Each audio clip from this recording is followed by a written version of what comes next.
Bab 49. Basten terkejut dengan perkataan istrinya. Canda tawa yang barusan menghebohkan ruangan tamu di rumah Pak Joko, seketika beralih dengan situasi yang serius saat tatapan Canari memperhatikan kembali foto wanita yang pernah dilihatnya sebelumnya itu. "Mas, ini beneran fotonya Ibu?" Canari kembali memastikan foto wanita yang sangat familiar itu diingatannya. "Iya," jawab Basten asal. "Iya, kayaknya aku pernah lihat ibu ini. Tapi di mana ya?" Canari mulai merangsang ingatannya untuk mengingat kembali di mana dulu ia pernah ketemu sama wanita yang ada di foto itu, yang diakui Basten bahwa itu ibunya. Gak mungkin, orang itu udah lama gak ada kabarnya. Sentak Basten kesal saat mengingat kejadian berapa puluh tahun yang silam saat ibunya pergi meninggalkannya dan tidak mempedulikan panggilan Basten saat itu. Mendengarkan perkataan Basten, sang ayah yang tadinya duduk santai saat menyaksikan berbagai ocehan dari menantunya, hatinya seketika terasa sesak. Karena biar bagaimanapun keburukan hubungan mereka dulu istrinya, tapi istrinya tetaplah istrinya yang telah melahirkan Basten. "Wajah suami kamu itu mirip dengan mamanya." Akhirnya Pak Heri mengeluarkan suaranya, walaupun hatinya sangat tercabik saat mendengarkan perkataan putranya yang masih membenci kejadian berapa puluh tahun yang silam itu. "Iya. Aku baru ingat dia wanita yang pernah ngobrol dulu samaku, di depan Alfamart, dan beberapa bulan yang lalu kita pernah bareng lagi di restoran." "Iya. Betul, nama ibu ini Tiara," ucap Canari sangat meyakinkan ingatannya bahwa wanita yang ada di album foto itu udah pernah bertemu dengannya. Tiba-tiba suara pecahan gelas teh yang sedang dipegang Pak Joko, mengiringi keterkejutan saat mendengarkan perkataan Canari menyebutkan nama wanita yang bernama Tiara, seorang wanita yang dulunya membuat kekacauan di keluarga besar Pak Joko saat ia lari dengan laki-laki selingkuhannya berapa puluh tahun yang lalu. Dan yang mengalami keterkejutan saat itu bukanlah hanya Pak Joko atau hanya Pak Heri, melainkan semuanya terlihat kaget, karena seorang wanita yang memang sudah dianggap tidak ada lagi di muka bumi ini, ternyata telah menemui Canari, istri dari putranya yang ia tinggalkan berapa puluh tahun yang lalu. Dan seketika Pak Joko pingsan dengan keterkejutannya, sampai dibawa ke rumah sakit.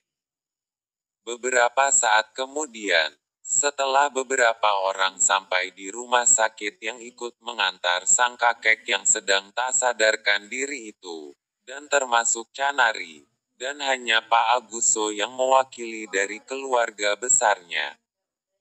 Saat itu perasaan Canari sangat ketakutan dengan kejadian yang mendadak itu dengan sang kakek. "Mas, maafin aku tidak bermaksud untuk," ucap Canari terdengar mengeluh. "Stop, itu gak penting sekarang," sentak Basten memotong pembicaraan istrinya, yang terdengar sangat kasar. Jujur saja, saat mendengarkan bentakan dari Basten terhadap Canari, Pak Aguso yang sudah berada di tengah-tengah kepanikan beberapa orang di rumah sakit itu, sangat meledak dan hendak ingin menamparkan wajah Basten, tapi ia berusaha mengontrol emosinya dengan apa yang sedang terjadi saat ini. "Lebih baik kamu pulang aja," suruh Pak Aguso yang tertekan batinnya dengan sentakan Basten terhadap putrinya, seraya menyalahkan Canari dengan kejadian yang sedang dialami Pak Joko saat ini. "Tapi Pak," ucap Canari terdengar menolak perintah sang ayah. "Benar itu kata ayah. Mending kamu pulang aja sama ayah." Perkataan Basten masih terdengar tidak menyenangkan di hati. Canari tidak mau berdebat dengan sentakan suaminya. Ia hanya pasrah dan memilih untuk pulang. Dan begitu juga Pak Aguso memilih untuk pulang. Sekalian untuk menemani putrinya pulang.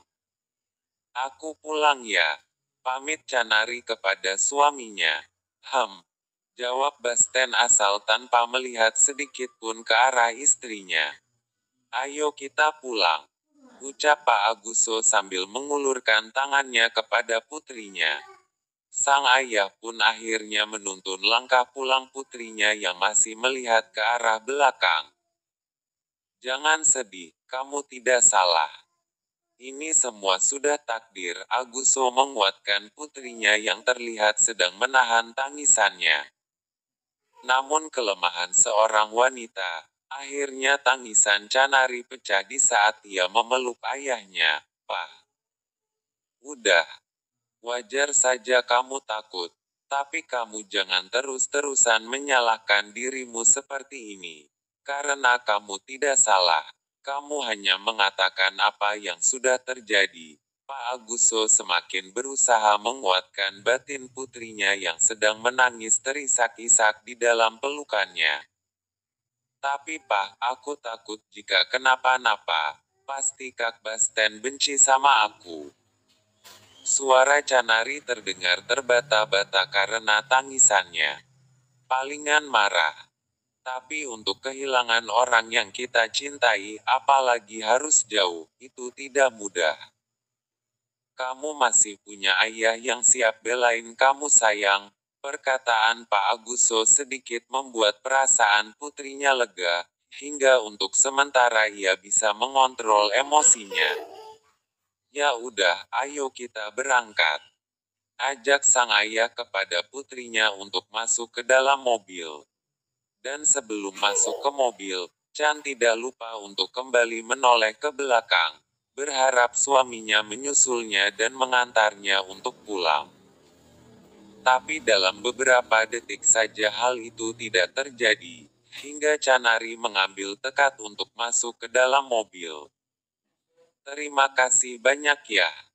Canari menatap penuh dengan rasa terima kasih atas semangat yang barusan diberikan sang ayah. Pak Aguso membalas dengan senyuman perkataan putrinya. Tanpa basa-basi Pak Aguso menyalakan mobilnya untuk berangkat. Namun keberangkatan itu dihentikan oleh ketukan seseorang di kaca pintu mobil Pak Aguso, dan tidak lain kalau bukan Basten. Tapi kedatangan Basten terlihat terengah-engah saat menghampiri mobil sang ayah mertuanya, hingga dengan cepatnya Canari turun dari mobil. Ada apa mas, apa yang sudah terjadi? Tanya Canari penuh dengan kekhawatiran. Takut jika pelarian suaminya yang terengah-engah itu membawa berita buruk. Lanjut ya guys. Semoga ceritanya menyenangkan dan menghibur teman-teman yang sedang duduk santai.